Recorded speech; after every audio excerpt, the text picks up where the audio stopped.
नमस्कार, news and competition के रगड़ चैनल में आपका स्वागत है। देखते हैं उत्तराखंड की 10 महत्वपूर्ण खबरें। उत्तराखंड को पर्यावरण सेवाओं के बदले मिलेगी सहायता राशि, रविशंकर। हल्द्वानी से रुद्रपुर तक नदियों में डाला जा रहा है कूड़ा। जेई पेपर लीक में भाजपा नेता की तलाश।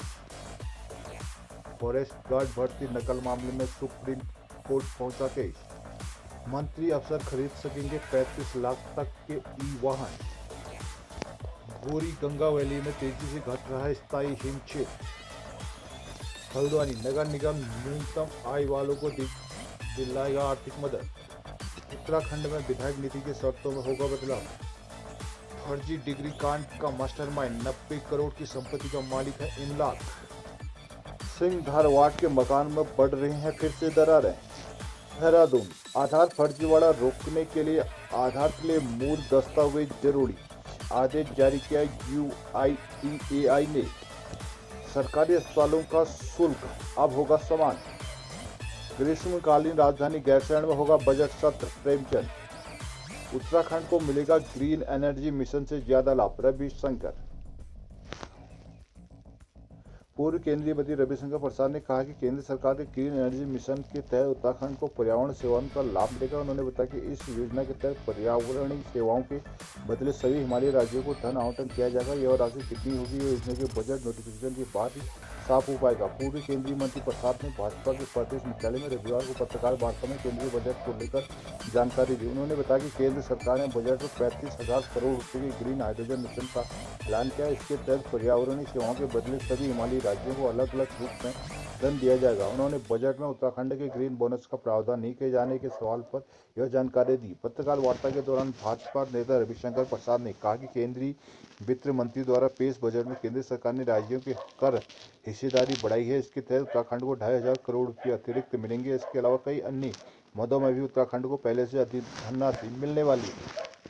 पिथौरागढ़ जनपद में काली, गोरी, रामगंगा और सरयू नदी प्रवाहित होती है। जनपद की 3 नगर पालिकाएं, 2 नगर पंचायतें हैं। वर्तमान में इन क्षेत्रों का कूड़ा नदियों में नहीं डाला जा रहा। पालिकाओं ने नदी से दूर डंपिंग जोन बनाए हुए हैं। पिथौरागढ़ नगर पालिका का कूड़ा नैनी पाताल क्षेत्र में डाला जा रहा है। यहाँ कूड़ा निस्तारण के लिए रिसाइकल प्लांट बनाया गया है। धारचूला में पालिका ने राती क्षेत्र में कूड़ा निस्तारण को रिसाइकल प्लांट लगाया हुआ है। जिला पंचायत के अंतर्गत झूला घाट में कूड़ा निस्तारण की सुविधा नहीं है। यहाँ लोग काली नदी पर ही कूड़ा डाल रहे हैं। हल्द्वानी से लगी गौला नदी में 12 महीने पर्वतीय इलाकों में पानी पहुंचता है। गौला नदी में गंदगी पसन्ना, रानीबाग, चित्रशिला घाट से शुरू हो जाता है। यहाँ पर लोगों के अंतिम संस्कार किया जाता है। मृतक के कपड़े, दवाइयाँ, बिस्तर, जड़ी हुई लकड़ियाँ, प्लास्टिक समेत कई गंदगी यहाँ पहुँचती है। यहाँ गंदगी बहकर गौला बैराज तक पहुँचती है। गौरा बैराज से इसी पानी का एक बड़ा हिस्सा सिंचाई व हल्द्वानी के लाखों की आबादी को पेयजल पहुंचाता है। गौला नदी में गंदगी रानीबाग के बाद राजपुरा, बनबूलपुरा से गुजरती है।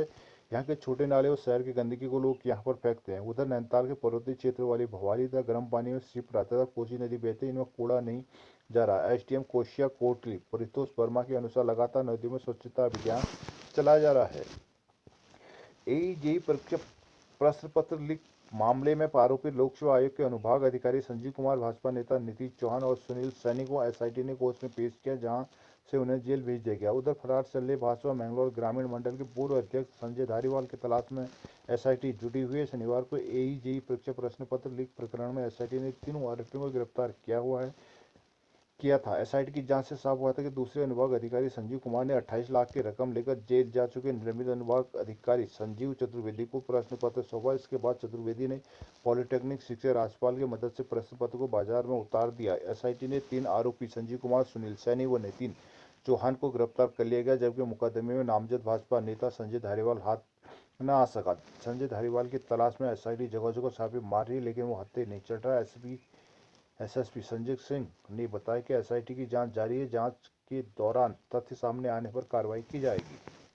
बहुचर्चित फॉरेस्ट गार्ड भर्ती नकल मामले की फिर सुनवाई की मांग पर उत्तराखंड अधीनस्थ सेवा चयन आयोग सुप्रीम कोर्ट पहुंच गया। इस मामले में नकल का केस समझौते के आधार पर अधीनस्थ कोर्ट से खारिज हो चुके। पूर्व में नकल के आरोपित बनाए गए 9 आवेदक अब आयोग पर नियुक्ति का दबाव बनाए हुए हैं। इस बहुचर्चित मामले में आयोग ने 2018 में फॉरेस्ट गार्ड के 1268 पदों के लिए लिखित परीक्षा आयोजित कराई थी, जिसमें ब्लूटूथ से नकल के आरोप लगे थे। लेकिन इस प्रकरण में सरकार पार्टी नहीं बनी, जिस कारण आरोपियों के बीच आपसी सहमति समझौते के आधार पर केस खत्म हो गया। तब इस प्रकरण में कुल 47 नकल के आरोपी बनाए गए थे, जिनमें 9 से अंतिम चयन सूची में जगह बनाने में कामयाब रही। आयोग के अध्यक्ष जीएस मथुरे ने बताया कि आयोग इस प्रकरण में सुप्रीम कोर्ट में विशेष अनुमति याचिका दायर करने जा रहा है। मामले में अलग अलग 11 केस दर्ज हुए हैं। राज्य में ई व्हीकल को प्रोत्साहित करने के लिए परिवहन विभाग ने सरकारी वाहन खरीद नीति में बड़ा बदलाव किया है। डीजल पेट्रोल वाहनों के साथ साथ इसमें काबीना मंत्री, मुख्य सचिव से लेकर नगर पंचायत अध्यक्ष और जिला स्तरीय अफसरों के लिए ई व्हीकल की नई श्रेणी बना दी गई है। ये 12 से 35 लाख तक के ई वाहन खरीद सकते हैं। साथ ही जो लोग अपनी निजी ई वाहन का इस्तेमाल करेंगे उन्हें सामान्य वाहन की तर्ज पर ही मासिक प्रतिपूर्ति दी जाएगी। वित्त विभाग ने भी परिवहन विभाग के प्रस्ताव को मंजूरी दे दी है। प्रस्ताव को जल्द ही कैबिनेट में लाया जाएगा। परिवहन सचिव अरविंद सिंह हयांकी ने भी नीति को वित्त से मंजूरी मिलने की पुष्टि कर चुके हैं। उनका कहना है कि प्रस्ताव पर अंतिम निर्णय कैबिनेट से होगा। देहरादून में रविवार को सुभाष रोड स्थित एक होटल में भाजपा द्वारा आयोजित बजट पर चर्चा कार्यक्रम में दीप प्रज्वलित करते हुए केंद्रीय मंत्री रविशंकर प्रसाद ने कहा कि केंद्र ने बजट में कौशल विकास को बढ़ावा देने के लिए 30 स्किल सेंटर खोलने की मंजूरी दी है। उन्होंने कहा कि उत्तराखंड को भी एक सेंटर मिलेगा। इस दौरान उन्होंने कहा कि केंद्रीय बजट से किसानों के, पिछड़े वर्ग के लोगों, नौकरी पेशा लोगों के साथ ही समाज के हर वर्ग को लाभ मिलेगा। उन्होंने बताया कि देश में निर्माण क्षेत्र के साथ ही सेवा क्षेत्र के विस्तार पर जोर दिया गया है। देश में मैन्युफैक्चरिंग बढ़ाने पर फोकस किया जाएगा। इस दौरान उन्होंने कहा कि देश के पारंपरिक छोटे अनाज को दुनिया तक पहुंचाने के लिए श्री अन्न योजना लागू की गई है, जिससे उत्तराखंड को विशेष लाभ होगा। उन्होंने बताया कि उन्होंने पहली बार उत्तराखंड में मोटा अनाज खाया था। उन्होंने कहा कि केंद्रीय बजट में इंफ्रा परियोजनाओं के लिए 10 लाख करोड़ का प्रावधान किया गया है। ये राशि पिछले बजट से 33% अधिक है। ऐसे में इंफ्रा परियोजनाओं के लिए उत्तराखंड को पहले से अधिक बजट मिलना लगभग तय है। कुमाऊं विश्वविद्यालय में भूगोल के प्राध्यापक डॉक्टर डी.एस. परिहार ने कहा कि अध्ययन किया स्नो कवर क्षेत्र घटने के साथ ही स्नो लाइन में ऊपर की ओर जा रही है। पिथौरागढ़ जिले के मुनस्यारी तहसील में बहने वाली नदी गौरी गंगा के घाटी में तेजी से स्थायी हिम क्षेत्र घट रहा है। इसी रफ्तार से स्नो लाइन में ऊपर की ओर शिफ्ट हो रही है। कुमाऊं विश्वविद्यालय के ताजा शोध में यह परिणाम सामने आए हैं। यदि इसी तेजी से स्नो कवर में गिरावट होती रही तो 2040 तक गौरी गंगा वाटरसेट में स्थायी हिम खत्म हो जाएगा। पिछले 26 वर्षों की गतिविधियों पर किए गए शोध में परिवर्तन का खासा असर देखने को मिला है। साथ ही मानवीय क्रियाएं भी इसे प्रभावित कर रही हैं। कुमाऊं विश्वविद्यालय में भूगोल विभाग के सहायक प्राध्यापक डॉक्टर देवेंद्र सिंह परिहार ने गौरीगंगा वैली में हिम और वनस्पति पर तापमान के असर को लेकर शोध किया। उनके शोध का विषय spatial temporal change of snow and vegetation cover in Gauriganga watershed Kumaon Himalaya by using remote sensing and GIS techniques रहा। गौरीगंगा क्षेत्र के 2191.93 वर्ग किलोमीटर में सैटेलाइट फोटोग्राफी और फील्ड सर्वे के माध्यम से अध्ययन किया गया। शोध में पता चला कि 1990 में जहां 30% हिस्सा बर्फ से ढका था, यह वर्ष 2016 में यह घटकर मात्र 15% रह गया। 1930 से 1990 तक कुल 104 वर्ग किलोमीटर क्षेत्र करीब 11.63 वर्ग किलोमीटर प्रति वर्ष की दर से घटा है। वर्ष 1991 से 2016 तक कुल 348.43 वर्ग किलोमीटर प्रति वर्ष 13.4 वर्ग किलोमीटर की दर से कम हुआ है। विशेषज्ञों ने इसे ग्लोबल वार्मिंग का असर माना है। विशेषज्ञों के मुताबिक आने वाले वर्षों में ग्लोबल वार्मिंग का प्रभाव इसी दर से बढ़ता रहा तो 2040 तक गौरीगंगा वाटरसेट में स्थायी हिम खत्म हो जाएगा।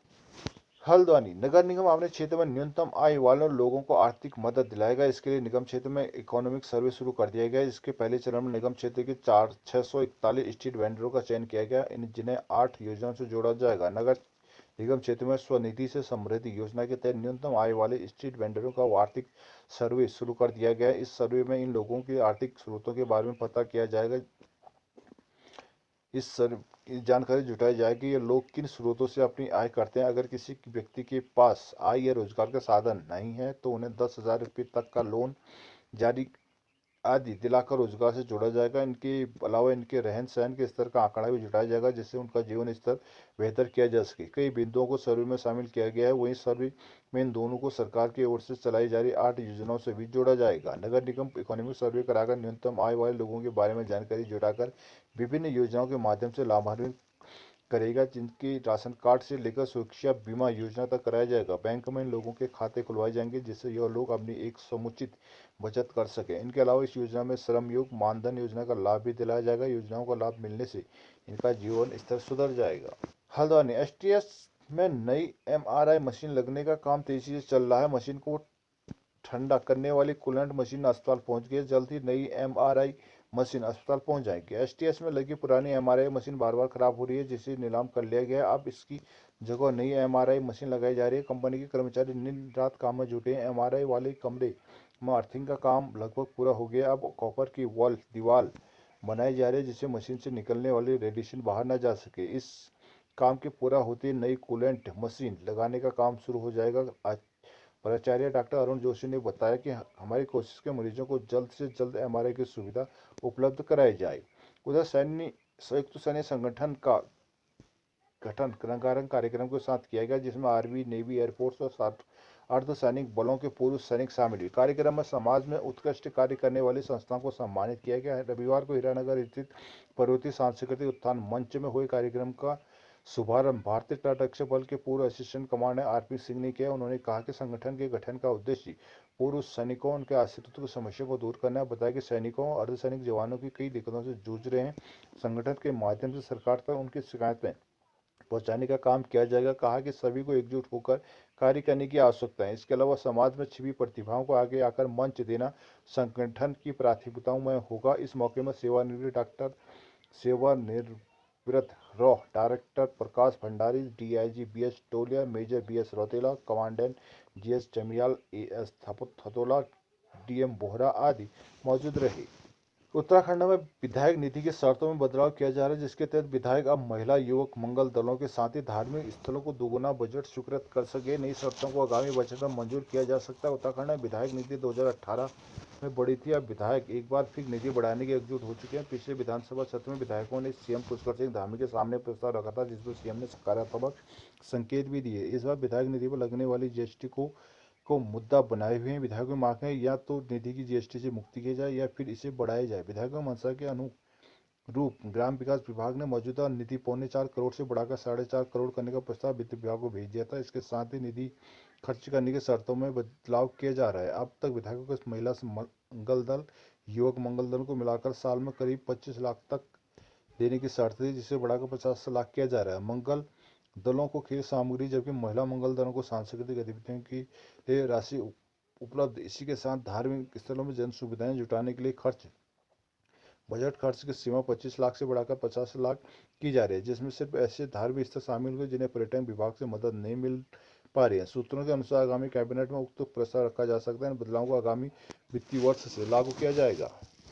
देहरादून बीएएमएस की फर्जी डिग्रियां बेचकर युवाओं का आईएमसी उत्तराखंड में पंजीकरण कराने के आरोप में रिमांड पर लिए इमलाक से एसआईटी ने शनिवार को मुजफ्फरनगर ले जाकर साक्ष्य जुटाए। आरोप की निशानदेही पर एसआईटी ने फर्जी बनाए गए भारी मात्रा में दस्तावेज बरामद किए जिनमें ब्लैक डिग्रियां और अन्य प्रमाण पत्र शामिल हैं। एसआईटी ने यूपी और मेरठ ले जाकर उससे बरामद की जिस प्रिंटिंग प्रेस में आरोपी फर्जी डिग्रियां तैयार करने के लिए प्रमाण पत्र प्रिंट करता था वहां भी पुलिस उसे लेकर के इस दौरान इमलाक की संपत्ति का ब्यौरा भी जुटाया। इस दौरान उन्होंने पाया कि उनकी मुजफ्फरनगर में कॉलेज के अलावा भी कई संपत्तियां इस पर गैंगस्टर लगाई जानी है। इससे संपत्तियों के हिसाब किताब जुटाया जा रहा है। अब तक जांच में आरोपी की 90 करोड़ रुपए की संपत्ति की जानकारी एसआईटी जुटा पाई जिसमें लगभग 108 बीघा पर बनाया गया कॉलेज भी शामिल है। आरोपी की 3 दिन की रिमांड की अवधि सोमवार को खत्म होनी है। प्रदेश के सरकारी अस्पतालों और राजकीय मेडिकल कॉलेजों में मरीजों के लिए एक समान पंजीकरण शुल्क लागू करने की तैयारी की जा रही है। स्वास्थ्य विभाग इनका प्रस्ताव तैयार कर रहा है। बेहतर स्वास्थ्य सुविधाएं सुनिश्चित करने के लिए सरकारी अस्पतालों में Indian public health standard IPH के मानक लागू हैं जिसके तहत अस्पतालों और स्वास्थ्य केंद्रों की 5 श्रेणियां बनाई गई है। फिलहाल अस्पतालों और मेडिकल कॉलेज में पंजीकरण का शुल्क अलग अलग है। अब शुल्क को एक समान करने की तैयारी है जिसका प्रस्ताव मंजूरी के लिए कैबिनेट की बैठक में रखा जाएगा। जिला अस्पतालों में ओपीडी का पर्चा बनाने का शुल्क 28 रुपये, सामुदायिक स्वास्थ्य केंद्रों सीएचसी में 15 रुपये और प्राथमिक स्वास्थ्य केंद्र में 11 रुपये। राजकीय मेडिकल कॉलेज देहरादून में 28 रुपये शुल्क लिया जा रहा है। वहीं हल्द्वानी और श्रीनगर कॉलेज में शुल्क 5 रुपये है। सरकार शिक्षा विभाग समग्र शिक्षा के तहत सीआरपी और बीआरपी के आउटसोर्स से नियुक्ति करने जा रही है। 950 पदों के लिए होने वाली नियुक्तियों के लिए 10 फरवरी को कैबिनेट प्रस्ताव लाने की तैयारी की जा रही है। प्रदेश में सीआरपी बीआरपी के पदों पर नियुक्तियों को लेकर पिछले काफी समस्या असमंजस की स्थिति बनी हुई है। शिक्षा विभाग की ओर से कार्मिक को इसका प्रस्ताव भेजा गया लेकिन कार्मिक विभाग की ओर से सेवारत शिक्षकों से इनका काम लिए जाने को कहा गया जबकि शिक्षा विभाग सेवारत शिक्षकों इन पदों पर ही तैनात की पक्ष में है।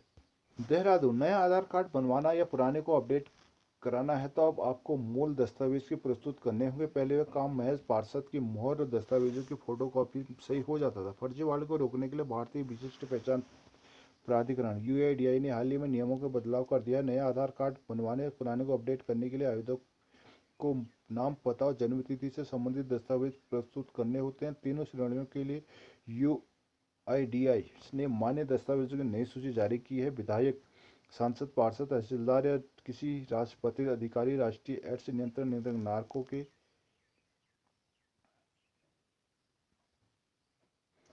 के राजपत्रित अधिकारी, ग्राम पंचायत प्रमुख या सचिव द्वारा सत्यापित यूआईडी स्टैंडर्ड फार्म का भी इस्तेमाल किया जा सकता है। नारको के राजपत्रित अधिकारी से सत्यापित फार्म भी पहचान के रूप में मान्य होगा। अनाथ बच्चों के नाम और पते के लिए आधार पंजीकरण फार्म को पंजीकृत अनाथालय के अधीक्षक या मान्यता प्राप्त एनजीओ के अधिकारी सत्यापित कर सकते हैं। वित्त और संसदीय मंत्री प्रेमचंद अग्रवाल ने कहा कि बजट सत्र ग्रीष्मकालीन राजधानी गैरसैंण में होगा। बजट तैयार करने के लिए 27 फरवरी तक लोगों से सुझाव मांगे हैं। राज्य के विकास से जुड़े बेहतर सुझावों को बजट में शामिल किया जाएगा। भाजपा प्रदेश कार्यालय में वित्त मंत्री प्रेमचंद अग्रवाल ने कहा कि राज्य को भाजपा की डबल इंजन की सरकार का लाभ मिल रहा है। केंद्रीय बजट में उत्तराखंड का भी ध्यान रखा गया। बजट में किए गए प्रावधान से उत्तराखंड को विशेष लाभ मिलेगा। केंद्रीय करों में राज्य का अंश 25% तक बढ़ गया है। गत वर्ष केंद्रीय करों से राज्य को अंश लगभग 9,130 करोड़ था, जो अब 11,428 करोड़ हो गया है। राज्यों को 50 वर्ष के लिए दिए जाने वाले ब्याज मुक्त ऋण को 1 वर्ष के लिए बढ़ाया गया। अग्रवाल ने बताया कि राज्य सरकार ने बजट पर लोगों से सुझाव मांगे हैं। इनमें ईमेल, व्हाट्सएप के माध्यम से सुझाव भेजे जा सकते हैं। इसके अलावा बजट को लेकर कारोबारियों, उद्यमों, वरिष्ठ नागरिकों के साथ संवाद कर सुझाव भी लिए जाएंगे।